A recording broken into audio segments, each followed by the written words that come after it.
E aí, galera, tudo bem? Bem-vindos ao canal de Marco Mercado, Fotografia. Hoje temos um convidado especial, Bernardo Lich de Gregório, médico psiquiatra e psicoanalista. Bem-vindo, Bernardo. Obrigado pelo convite.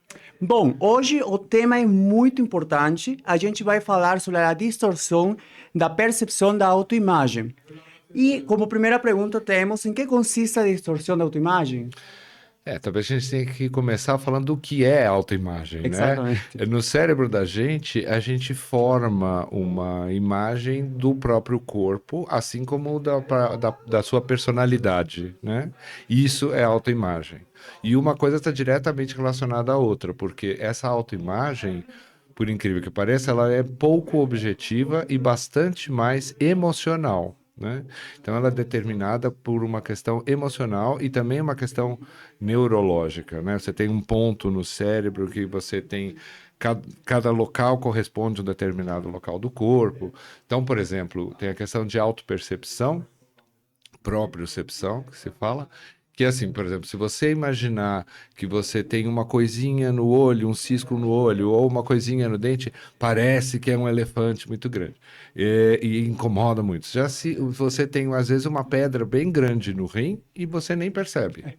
Então, a percepção que você tem do abdômen, por exemplo, é bem mais diluída do que a percepção que você tem no rosto, né? Inclusive, a movimentação, a motricidade do rosto, ela é bem mais delicada para falar, né, para fazer expressões faciais, do que motricidade abdominal. Você, por favor, contraia a sua vesícula biliar. Você não É consegue. verdade.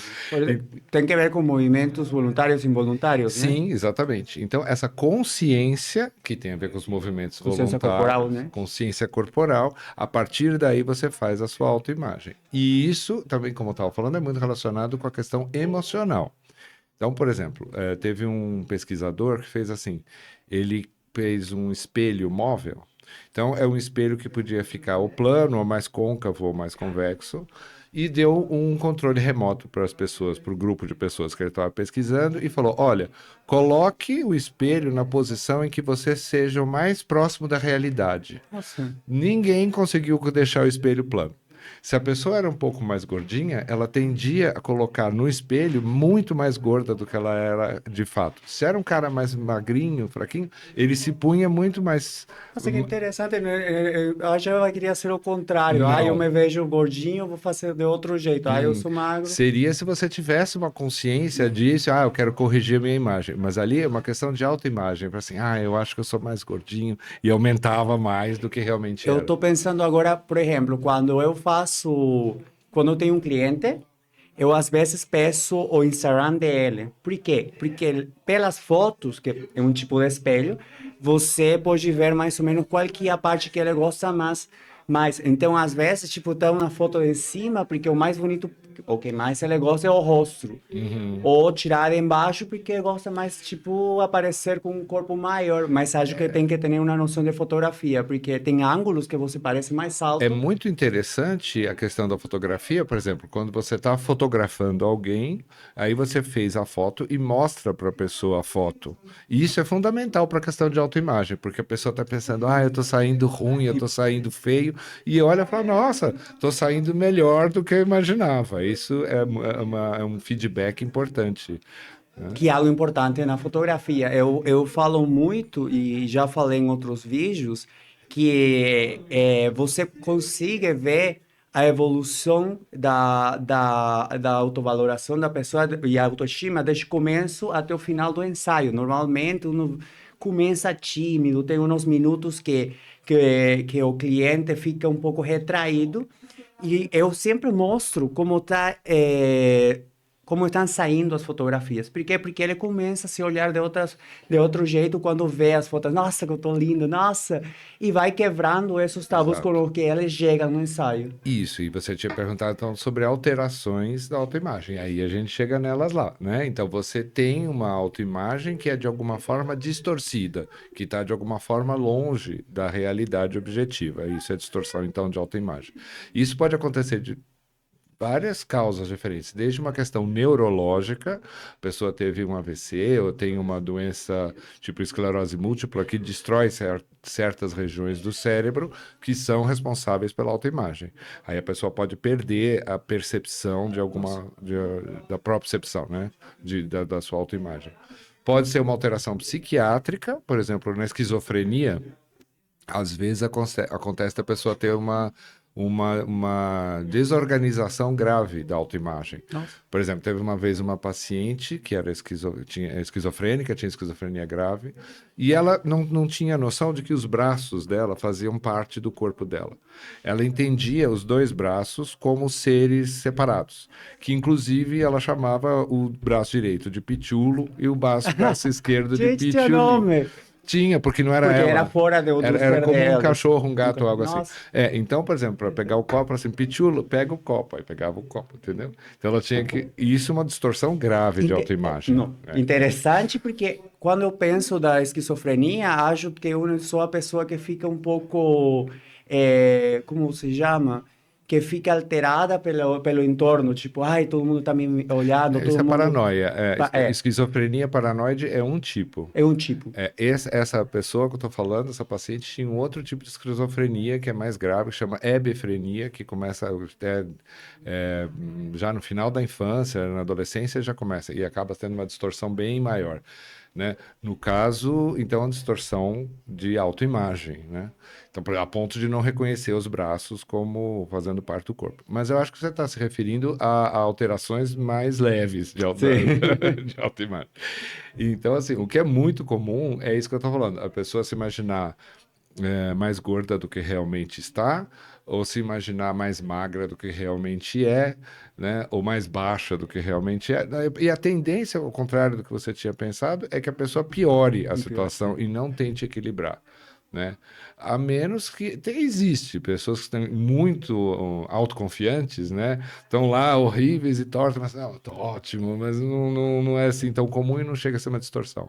Distorção é assim, quando piora a situação. Então, por exemplo, a pessoa se acha mais gorda do que realmente é e passa a não comer ou comer menos, né?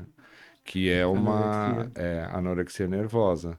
Então, de alguma forma, a pessoa se olha no espelho e se, mas ainda tô gordo aqui, ainda tô gordo lá, e começa a fazer longos períodos de jejum, ou então comer o mínimo possível. Tem pessoas que comem tão pouco que morrem por essa situação. Elas morrem de Acho que inanição. tem uma dissociação da realidade, né? Porque aí você já não está pensando na sua realidade, o que pode afetar no se alimentar, por exemplo. E só É, se está preocupando da parte da imagem que você da está imagem criando de si estética, mesma, né? exatamente. Tem até um exemplo que todo mundo deve se lembrar, uma cantora muito famosa americana chamada Karen Carpenter, ela morreu de inanição, Nossa. porque ela simplesmente não comia. Muitos casos, você precisa passar uma sonda para alimentar a pessoa à força, ou fazer alimentação parenteral, E porque amarrar ela, né? é, Porque porque pode tirar facilmente, né? exatamente. Então, isso caso grave de anorexia. Outros casos que são mais comuns, a pessoa faz longos períodos de jejum ou acontece da pessoa querer ficar em jejum muito tempo, mas tem uma espécie de uma compulsão alimentar que vai ficando com fome, e aí chega uma hora que inverte toda a situação e come um monte. Depois se sente culpado, ou culpada normalmente é mais comum em mulher. Porque, meu Deus, eu comi, eu vou engordar. Aí vai lá e provoca, Bulimia. exatamente, e provoca o vômito. Isso se chama bulimia. Anorexia e bulimia estão associados, né? E a única diferença seria que a bulimia é isso, quando a pessoa tem episódios de compulsão alimentar seguido de vômito. E aí vai falar, bom, então se eu vomitei, eu não vou engordar. Aí vai, come de novo, e vomita de novo, e vai assim. E às vezes ele só tem tipos, né? Acho que aí tem pessoas que esse ataque compulsivo sucede de uma maneira mais frequente e outras um pouco mais, com maior tempo, ou seja, de intervalo. O que você quer dizer é que tem intensidade. Sim, Sim. tem distúrbios alimentares, se chama distúrbio alimentar mais leve, ou distúrbio alimentar intermediário, moderado ou grave, né? E também tem as pessoas que só têm a compulsão de comer, comer, comer, comer, e acabam engordando mesmo um monte e não consegue parar de comer. Ou episódios de que, por exemplo, acorda de noite, vai e come um pudim inteiro na geladeira e mais um não sei o que estava sobrando lá, e depois fica mal, não chega a vomitar, mas fica, ah, meu Deus, eu não devia ter feito.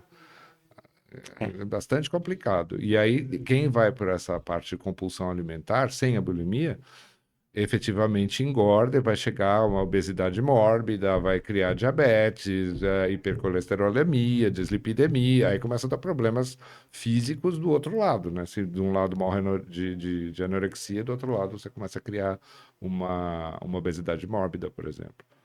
É complicado. Viagem, e aí é necessário fazer um tratamento psicológico e psiquiátrico, porque, tipo, a pessoa que tem uma obesidade mórbida, não adianta fazer uma cirurgia de... Ah, é. O que acontece é o seguinte, bem colocado.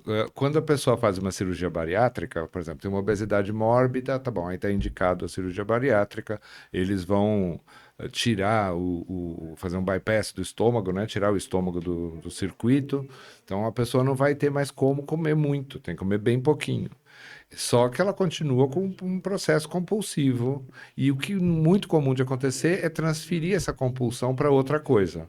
Ou excesso de álcool, ou jogo compulsivo, ou algum tabagismo, uso de outra droga, por exemplo, tabagismo, começa a fumar desesperadamente.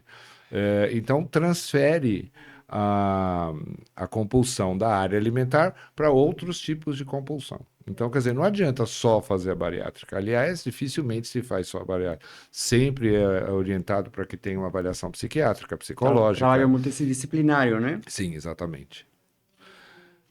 Isso, bom, já mais ou menos a gente falou um pouco da segunda pergunta, que era quais são as distorções de autoimagem. Falta a vigorexia, né? Ah, pois é. Isso é mais recente, né? Esse nome, inclusive, vigorexia, nem é oficial, digamos. Foi criado como uma variação de anorexia, né? Então é o contrário, aquela pessoa que começa a fazer musculação Ei. e usar um monte de hormônio e tá bem, só que se olha no espelho acha que ainda não, ainda tá magrinho, fraquinho, precisa aumentar mais ainda e coloca mais hormônio e aí é um outro tipo de alteração. Também se chama complexo de Adonis, né? Complexo de Complexo de Adonis. Adonis, exatamente, isso mesmo. Então, assim, existem todas essas. Você tinha perguntado sobre a questão do acompanhamento psiquiátrico. Sim. Eu acho que não só o psicológico, mas o psiquiátrico é importante nesses casos todos que eu acabei de falar, porque a gente acaba precisando usar alguma medicação para Para controlar esse ataque compulsivo, né? Exatamente, para compulsão, para anorexia, e normalmente está associada a outras patologias, né? Neurologicamente, tem algo no cérebro que Não. pode incitar a ter essa compulsão ou é só meramente psicológico? Não, é psiquiátrico, ou seja, Psiquiátrico. fica entre o neurológico e o psicológico. Entendi. Então, é psiquiátrico, tanto que existe até bastante estudos que falam sobre a questão genética. Então, os distúrbios alimentares, eles costumam se repetir na família. E tem a ver com o gene que leva a toque, por exemplo, transtorno obsessivo compulsivo. Queria perguntar, Obsessivo porque como é um compulsivo, ataque compulsivo, poderia exatamente. estar relacionado com toque. Então, se você começa a perguntar para a pessoa, não, tem um tio que tinha toque grave, às vezes pode estar associado também com transtorno bipolar, mais comum com toque. Ou mesmo outras pessoas na família que têm transtornos alimentares. Então, tem esse lado genético. Como tem esse lado genético, tem um lado neurológico envolvido, que não dá para dizer exatamente o que nem aonde, mas tem provavelmente relacionado a área mais impulsiva do cérebro, que é a área mais primitiva, né? A área mais, então, assim, o controle consciente fica praticamente impossível para uma pessoa assim, né? Fala, não, você precisa se conscientizar que não pode Não fazer isso, dá, não adianta. não dá. Por isso que a parte psiquiátrica, ou seja, medicação, é importante, né? Porque no caso, eles é uma suposta necessidade primária, que é alimentar-se, Sim, né? Que é sim. comer. Então, isso é quase impossível você controlar de uma maneira consciente, né? Não, precisa de medicação e normalmente a gente precisa associar 2 ou 3 medicações para conseguir chegar lá, porque, como eu disse, está associado ou a toque ou a ansiedade grave ou alguma outra coisa. Você tem que controlar a ansiedade, você tem que não só diminuir a impulsividade, né? Esse tipo de coisa a gente consegue fazer diagnóstico com uma avaliação neuropsicológica, por exemplo. Então, é uma especialização da psicologia. Então, eu encaminho lá para uma pessoa que trabalha com neuropsicologia e tem vários testes possíveis e ela vai me dizer o quanto de impulsividade tem aquela pessoa, tendência à depressão, tendência à ansiedade, e ela me dá respostas quantificadas, numéricas. Então, é bem objetivo, né? Te agradecer, Eu que pedir para agradeço. te dar algum último mensagem para nosso público, cuidar nossa mente. Ah, não, eu vou voltar. Atividade física, meditação. Faça isso, resolve. Metade da coisa tá resolvida. Atividade física, meditação. Tá valendo qualquer estilo. Obrigado. Obrigado. Então, curta, compartilha, ativa o sininho para receber notificações e se inscreva no canal. Muito obrigado!